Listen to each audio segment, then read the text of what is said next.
민수기 4장. 또 여호와께서 모세와 아론에게 말씀하여 이르시되 레위 자손 중에서 고핫 자손을 그들의 종족과 조상의 가문에 따라 집계할지니 곧 30세 이상으로 50세까지 회막에 일을 하기 위하여 그 역사에 참가할 만한 모든 자를 계수하라. 고핫 자손이 회막 안의 지성물에 대하여 할 일은 이러하니라. 진영이 전진할 때에 아론과 그의 아들들이 들어가서 칸 막는 휘장을 걷어 증거계를 덮고 그 위를 해달의 가죽으로 덮고 그 위에 순청색 보자기를 덮은 후에 그 채를 꿰고 진설병의 상에 청색 보자기를 펴고 대접들과 숟가락들과 주발들과 붓는 잔들을 그 위에 두고 또 항상 진설하는 떡을 그 위에 두고 홍색 보자기를 그 위에 펴고 그것을 해달의 가죽 덮개로 덮은 후에 그 채를 꿰고 청색 보자기를 취하여 등잔대와 등잔들과 불 집게들과 불똥 그릇들과 그 쓰는 바 모든 기름 그릇을 덮고 등잔대와 그 모든 기구를 해달의 가죽 덮개 안에 넣어 매는 틀 위에 두고 금제단 위에 청색 보자기를 펴고 해달의 가죽 덮개로 덮고 그 채를 꿰고 성소에서 봉사하는 데에 쓰는 모든 기구를 취하여 청색 보자기에 싸서 해달의 가죽 덮개로 덮어 매는 틀 위에 두고 제단에 재를 버리고 그 제단 위에 자색 보자기를 펴고 봉사하는 데에 쓰는 모든 기구 곧 불 옮기는 그릇들과 고기 갈고리들과 부삽들과 대야들과 제단의 모든 기구를 두고 해달의 가죽 덮개를 그 위에 덮고 그 채를 꿰 것이며 진영을 떠날 때에 아론과 그의 아들들이 성소와 성소의 모든 기구 덮는 일을 마치거든 고핫 자손들이 와서 맬 것이니라. 그러나 성물은 만지지 말라. 그들이 죽으리라.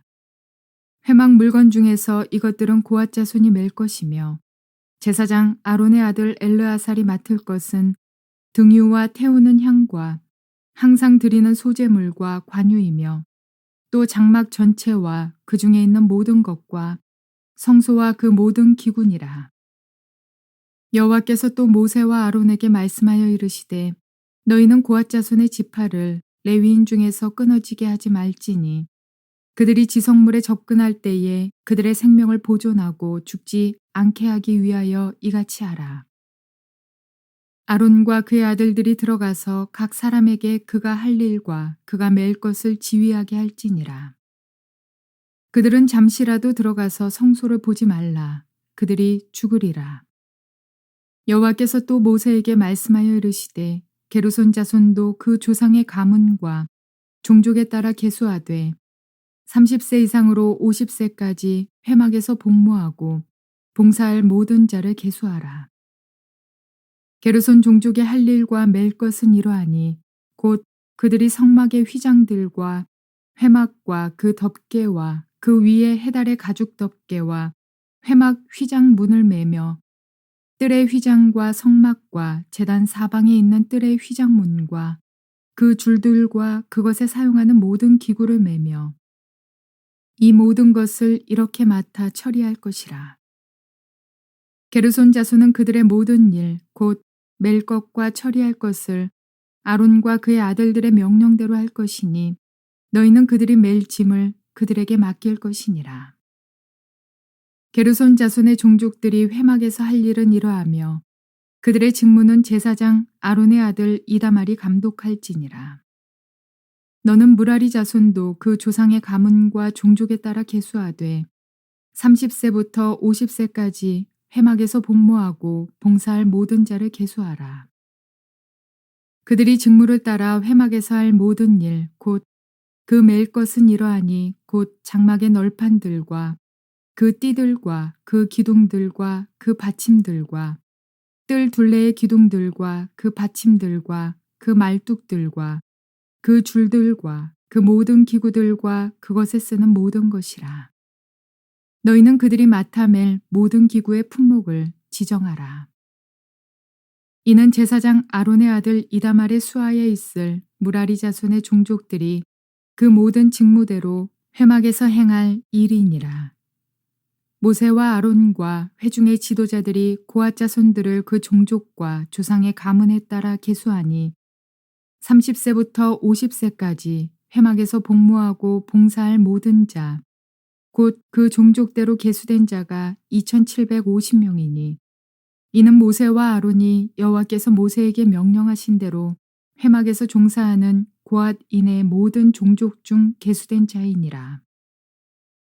게르손 자손 중 그 종족과 조상의 가문을 따라 계수된 자는 30세부터 50세까지 회막 봉사에 참여하여 일할 만한 모든 자라. 그 종족과 조상의 가문을 따라 계수된 자는 2,630명이니 이는 모세와 아론이 여호와의 명령대로 회막에서 종사하는 게르손 자손의 모든 종족 중 계수된 자니라. 무라리 자손의 종족 중 그 종족과 조상의 가문을 따라 계수된 자는 30세부터 50세까지 회막에서 복무하고 봉사할 모든 자라. 그 종족을 따라 계수된 자는 3,200명이니 이는 모세와 아론이 여호와께서 모세에게 명령하신 대로 무라리 자손들의 종족 중 계수된 자니라. 모세와 아론과 이스라엘 지휘관이 레위인을 그 종족과 조상의 가문에 따라 다 계수하니 30세부터 50세까지 회막 봉사와 매는 일에 참여하여 일할 만한 모든 자, 곧 그 계수된 자는 8,580명이라. 그들이 할 일과 짐을 매는 일을 따라 모세에게 계수되었으되 여호와께서 모세에게 명령하신 대로 그들이 계수되었더라. 자, 오늘은 민수기 4장 말씀을 통해서 광야 교회의 행정 조직이라는 제목으로 말씀을 전해드리려고 합니다. 광야 교회라는 말은 여러분 잘 알고 계시죠? 출애굽한 이스라엘 백성들이 가나안 땅에 들어가기까지 광야를 지나가게 됐는데 그 광야에서 살던 이스라엘 백성들, 하나님의 택한 백성들을 통틀어서 광야 교회라는 이름으로 성경은 우리에게 말하고 있습니다.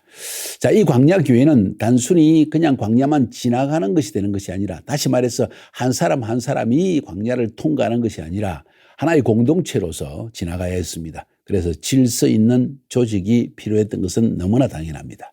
우리가 레위기 통해서 살펴보았고 또 우리 민수기 1, 2, 3장을 통해서 본 것처럼 이 광야 교회에 있어 가장 중요한 조직은 군사 조직이고 예배 조직이었습니다. 군사 조직에 대해서 앞에 말씀드렸고 또 예배 조직에 대해서는 이미 레위기를 통해서 전체 살펴보았습니다. 이 예배 조직의 가장 중요한 역할을 담당했던 지파가 레위 지파였고 그 레위 지파 가운데서도 세 아들이 있었는데 게르손, 고핫, 무라리 세 아들이 있습니다. 이 세 아들이 광야 교회를 통과하는 이스라엘 백성들을 위해서 한 중요한 일에 대한 이야기가 설명되어 있는 것이 바로 4장의 이야기입니다. 오늘 4장의 제목을 광야 교회의 행정 조직이라고 삼은 이유는 사실 1장부터 4장까지의 이야기를 요약해서 여러분에게 말씀드리기 위해서입니다. 이 부분은 마지막에서 이야기하고 먼저 광야를 통과하는 이스라엘 백성들을 광야 교회라고 했고 이 광야를 지나가는 이 광야 교회의 매우 중요한 요소가 군사 조직이었고 예배 조직이었습니다.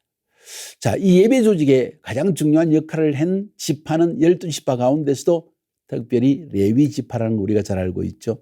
이 레위 지파에는 세 아들이 있었는데 게르손, 고핫, 머라리 세 아들이 있습니다. 그 가운데서도 고핫 둘째 아들 고핫 자손으로부터 모세와 아론이 태어나게 되어집니다. 그리고 이 아론의 아들들은 모두 제사장으로 섬기고 아론은 대제사장으로 섬기고 그리고 모세는 이스라엘 백성 전체를 인도하는 역할을 받게 되어집니다. 그러다 보니까 레위 지파는 성막에서 일하는 중요한 직분을 맡았고 그 가운데서 고핫 자손에서 아론과 모세가 나왔기 때문에 그리고 아론의 자손들이 아들들이 모두 제사장의 역할을 했기 때문에 당연히 고핫 자손은 중요한 자손으로서 취급되는 것은 너무나 당연했고 이스라엘 백성들 전체가 레위 지파를 매우 귀중한 지파, 하나님이 택하신 지파, 하나님이 특별히 선택해서 하나님의 성막에서만 일하도록 특권을 받은 지파라는 우리가 앞에서 배웠습니다. 어떻게 해서 레위 지파를 선택받았을까? 그것은 우리가 이미 금송아지 사건을 통해서 일어난 이야기를 반복하지 않겠습니다. 레위 지파가 하나님의 마음을 시원하게 했기 때문에 하나님께서 이 레위 지파를 영원히 하나님을 기업으로 삼는 하나님의 지파로서 만들어 놓은 것입니다. 자, 그래서 오늘 4장의 말씀은 광야를 통한 이스라엘 백성들, 다시 말해서 광야 교회의 행직 조직 가운데 가장 중요한 역할을 했던 지파가 레위 지파였는데, 그 레위 지파 가운데에서도 게르손, 고핫, 므라리의 역할에 대해서 이야기를 하고 있는 것입니다. 레위 지파 가운데서도 게르손 가문, 그리고 고핫 가문, 그리고 므라리 가문이 있었는데, 이 세 가문은 다 중요한 레위 지파에 속한 가문이긴 하지만은 그 가운데서 오늘 본문에 살펴보면 이 고핫 자손이 더 중요한 역할을 하는 걸 알 수 있습니다. 아마 자연스러운 얘기겠죠. 왜냐하면 고핫 자손에서 모세와 아론이 나왔으니까 아무래도 지도자의 집안 사람들이 더 중요한 일을 맡는 것은 당연하지 않았겠는가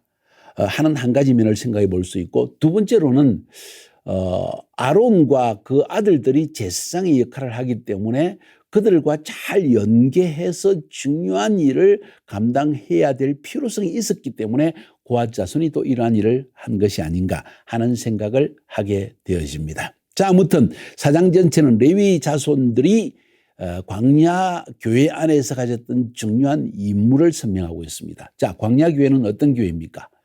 쉽게 이야기하면 모바일 처치입니다. 움직이는 교회입니다. 한 곳에 머물러 있지가 않습니다. 늘 움직입니다. 어느 방향으로? 천국 가는 날까지, 천성을 향하여 가나안 땅 들어가기까지 계속 움직이는 것이 광야교회의 특징입니다. 한 곳에 물이 많이 난다고 오아시스에 머물러 있지 않고요. 혹은 원수의 공격을 잘 막을 수 있는 이런 바위 틈 사이에 머물러 있는 교회도 아니고요. 끊임없이 이동해서 가나안 땅에 들어가기까지 반드시 움직여야만 하는 교회의 모습이었습니다. 그러다 보니까 자연히 이스라엘 백성들은 성막 중심으로 움직였죠. 성막을 가운데 두고 성막을 레위 지파가 에워싸서 보호하고, 그리고 동서남북으로 세 지파씩 12지파가 성막을 항상 쳐다보면서 이 광야 교회는 움직이게 되어 있습니다. 그러니까 성막은 움직여야 된다는 것, 다시 말해서 성막은 해체하고 다시 조립하고 해체하고 조립하는 일을 반복해야만 되었습니다.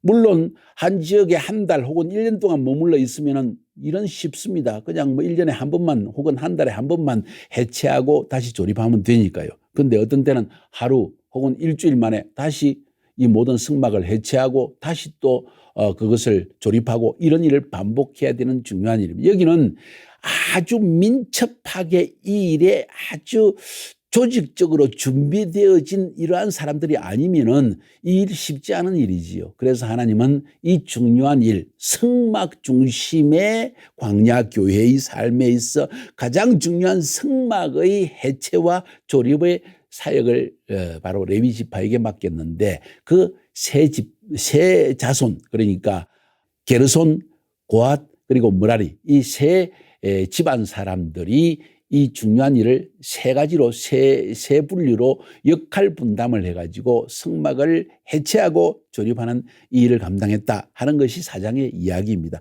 앞에서 이미 조금 언급을 했기 때문에 사실은 많이 이야기할 것이 없습니다. 그래서 이 1장부터 4장까지 전체의 핵심적인 이야기를 마지막에 더 중점적으로 다루려고 합니다. 자, 중요한 것은 레위의 세 아들 집안에서 레위 지파, 하나님의 성막을 섬기는 레위인들이 나왔는데, 이들은 언제부터 언제까지 섬기느냐? 30살부터 50살까지만 섬기게 되는 거예요. 50살 때 은퇴하는 겁니다. 리타이어 하는 겁니다. 괜찮은 일이죠. 일평생 20년만 열심히 일하고 나머지는 그냥 평생 하나님의 지파로서 12지파가 내는 11조를 받아 먹고, 또 자기들에게 주어진 성읍과 밭에서 일을 하면서 평안하게 살 수 있는, 그러나 이 20년 동안은 아주 하나님의 성막에서 정말 신경을 집중해서 영적으로 깨어서 하나님의 사역에 집중해야 되는 것이 레위 지파, 레위인들의 사역이라는 걸 볼 수 있습니다. 그래서 오늘 4장에 보면은 레위 지파의 세 집안 사람들, 게르손, 고핫, 므라리 집안 사람들이 30세 이상 50세 미만의 남자만이 일하겠는데, 근데 성경을 살펴보면요, 민수기 8장 24절 25절에는 이 레위인들이 25세부터 사역을 시작해서 50세에 은퇴하는 것으로 나옵니다. 은퇴비까지 나옵니다. 이 굉장히 참 좋은 직장인데 왜 여기는 25세부터 50세까지는 나와 있고 오늘 본문 4장에서는 30세부터 50세까지로 되어 있을까요? 랍비들은 이렇게 해석합니다. 뿐만 아니라 요즘 발견되어진 고고학적으로 쿰난 공동체에서도 나온 이야기인데 5년 동안은 사역을 위해서 준비하는 기간이 있었다는 거예요. 그러니까 25살부터 30살까지는 성막에서 일할 수 있도록 준비를 시키는 이러한 준비 시간이었고 그리고 30세부터 50세까지 본격적으로 성막에서 일하다가 50세에 은퇴하게 되는 이런 모습을 볼 수 있습니다. 왜? 30세부터 50세까지 가장 삶의 경험이 풍성하고 말귀를 알아듣고 또 건강상으로 힘도 있어서 이 모든 일을 할 수 있지만 50세가 넘어가면 벌써 기력이 쇠하여진다는 것이죠. 기억력도 감퇴하는 것이죠. 이런 것들 때문에 아마도 30세부터 50세까지 일하게 한 것이 아닌가. 그래 보면 하나님의 교회 사역을 어쩌면 50세 목회자들 은퇴하는 게 옳지 않은가 하는 이런 이론도 가능하지만 그 당시와 지금은 또 건강상의 차이들도 있기 때문에 아마 여러 가지 토의도 가능한 이야기라고 생각합니다. 자, anyway, 이 레위의 세 아들의 임무에 대해서 먼저 가장 중요한 임무를 맡은 둘째 아들 고핫 자손의 임무에 대해서 이야기합니다. 역시 30세부터 50세까지의 남자만이 일을 할 수 있었고 그들이 고핫 자손 게르손 고핫 머라리 중에 둘째 아들인 고핫 자손 모세와 아론이 나온 그 고핫 자손이 담당했던 일은 성막을 해체하고 조립할 때 가장 중요한 성소와 그리고 성막 뜰에 있고 지성소에 있는 성물들 거룩한 물건들을 얼른 그것을 덮어서 사람들이 보지 못하게 싸고 그것을 다음 장소로 이동하는 일을 감당하는 일이 고핫 자손이 했다는 거예요. 매우 중요한 일이었죠. 그래서 오늘 4절에 보니까 고핫 자손이 회막 안의 지성물에 대하여 할 일은 이러하니라 하면서 거룩한 기구들을 청색 보자기, 홍색 보자기에 덮고 해달의 가죽 덮개로 덮고 이런 이야기가 나옵니다. 그래서 이것을 그러니까 성막 안에 있는 가장 중요한 물건들이 뭘까요? 법궤가 있겠죠. 떡상이 있겠죠. 분향단이 있겠죠. 메노라 7 촛대가 있겠죠. 뿐만 아니라 나중에 물두멍과 심지어 번제단 엄청나게 큰 물건들인데 이것들을 다 해체하고 그것을 조립해가지고 그것을 덮개로 덮어서 일반 사람들이 보지 못하게 하고 옮기는 일을 했습니다. 자, 그런데 여기서 한 가지 질문은 성소 안에 떡상이 있고 메노라가 있고 분향단이 있고 지성소 안에 법궤가 있습니다. 그런데 레위인들은 그 안에 못 들어가거든요. 제사장들만 들어갈 수 있습니다. 그래서 아론과 그 아들 제사장들이 얼른 들어가가지고 그것을 다 덮어가지고 레위인들이 보지 못하게 해놓고 그 다음에 레위인들이 그걸 가지고 이동할 수 있도록 했다 하는 자세한 이야기까지 우리에게 들려주고 있습니다. 그러면서도 이 모든 고핫 자손의 책임자로서는 엘르아살 아론의 아들 중에서도 첩지자들인 엘르아살을 맡겨서 그 엘르아살이 이 고핫 자손 전체를 통괄하는 감독으로 삼았다고 성경은 이미 앞에서도 이야기하고 오늘 본문에서도 이야기하고 있습니다. 16절에 보니까 제사장 아론의 아들 엘르아살이 맡을 것은 등유와 기름 태우는 향과 항상 드리는 소제물과 관유이며 또 장막 전체와 그 중에 있는 모든 것과 성수와 그 모든 기구니라. 다시 말해서 엘르아살이 이 모든 것을 총괄하지만은 특별히 이 메노라의 기름 그리고 분향단의 향 그다음에 이 떡상에 있는 떡 뭐 이런 것들 그리고 기구를 거룩하게 하는 이 관유 그죠? 거룩하게 하는 기름 이런 것들 기름에 속한 것은 전부 엘르아살이 딱 담당을 했다. 다시 말해서 기름 부음에 대해서는 제사장과 대제사장의 후계자인 이런 아론의 아들들이 담당했다는 걸 우리가 성경에서 볼 수 있습니다. 그러면서 하나님께서 말씀하시기를 고핫 자손은 너무 중요하다. 그래서 이 고핫 자손의 지파들은 절대로 레위인 중에서 끊어지지 않게 해라. 왜 그들이 없으면 성막을 옮길 수가 없지 않느냐. 그 성막 가운데서 가장 중요한 성물들을 고핫 자손이 담당하고 있기 때문에 결코 그 고핫 자손이 끊어지게 하지 마라 하는 명령을 하고 있고 그러면서도 또 잘못하면 고핫 자손이 죽을 수 있는 가장 중요한 이유는 지성물을 함부로 만지다가 그래서 고핫 자손이 임무 수행 중에 지성물을 만짐으로 죽지 않게 하기 위해서 아론과 제사장들이 그 모든 지성물을 미리 다 청색 보자기로 덮고 해달의 가죽으로 덮는 이런 일을 감당하게 했다는 것입니다. 그래서 고핫 족속이 죽지 않게 성소에 성소를 보지 않고 눈 감고 들어가서 그 물건들을 제사장들이 인도해가지고 끄집어내와서 그리고 이것을 이동하게 해라. 이 정도까지 자세하게 언급한 걸 볼 수 있습니다. 하나님의 사역에 얼마나 우리가 경외심을 가지고 임해야 되는가 하는 사실을 성경은 말하고 있는 것이죠. 그 다음 게르손 자손의 임무입니다. 첫째 아들인 게르손의 임무는 역시 30세부터 50세까지인데 이 성막 가운데서도 휘장, 그러니까 성막을 덮는 덮개, 네 종류의 덮개가 있었죠. 세마포로 된 것, 그 다음에 해달의 가죽, 염소털, 그 다음에 뭐 이렇게 해가지고 네 가지의 이 털을 덮었는데 그것이 얼마나 무겁겠습니까? 생각을 해보세요. 그죠? 이 엄청나게 그 가죽이기도 하고 해달의 가죽, 물개 가죽이고요. 염소털 가죽이고요. 그냥 턴으로 된 세마포도 그걸 다 덮으려면 얼마나 힘든데 이것을 모두 접어가지고 옮기는 일을 이 게르손 자손이 하게 했다는 겁니다. 그러니까 이 30세부터 50세 건장한 사람이 아니면 이런 일을 감당한 것은 결코 쉬운 일이 아니죠. 그 감독은 아론의 아들 이다말이 담당하겠다 하는 이야기를 또 설명하고 있습니다. 29절부터 33절까지에서는 머라리 자손의 임무에 대해 이야기하고 있습니다. 역시 30세부터 50세인데 이들도 중요한 일을 아주 무거운 일을 감당했습니다. 뭔가니 성막에 뜰을 치기 위해서 널빤지를 붙이고 기둥을 세우고 그리고 은받침대를 하고 그러니까 은이니까 얼마나 무겁겠어요. 거기 줄을 두르고 이렇게 해야 되니까 이런 그 나무 널빤지, 기둥, 또 은받침대, 그죠? 구리로 만든 받침대 이런 것들은 굉장히 무거운 것들인데 이런 것들을 담당하도록 했다. 그래서 이 세 지파의 세 집안의 일들을 오늘 성경에서 우리에게 말해주고 있습니다. 그래서 이 일을 감당할 수 있는 레위인들의 인구조사를 해보니까 30세부터 50세 남자로서 고핫 자손은 2750명, 게르손 자손은 2630명, 모라리 자손은 3200명이 되었더라. 총 8580명이 이 레위 지파였고 30세부터 50세까지 의미하는 거예요.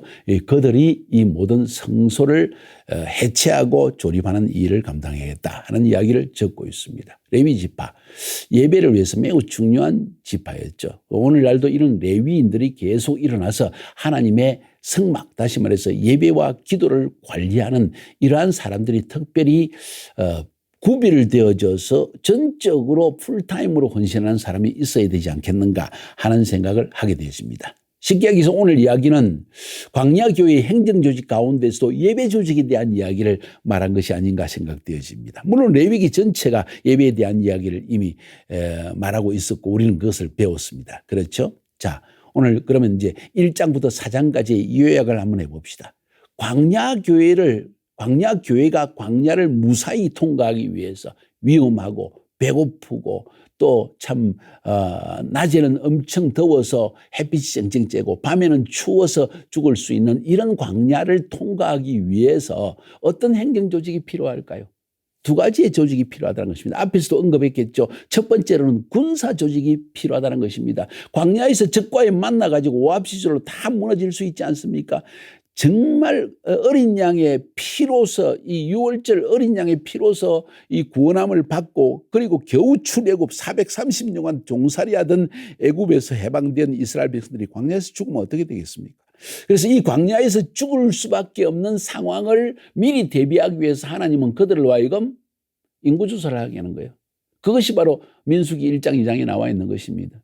쉽게 이야기해서 군사조직으로 개편해라. 20세 이상으로서 전쟁에 나가 싸울 만한 남자들을 계수해라. 지파별로 계수해라.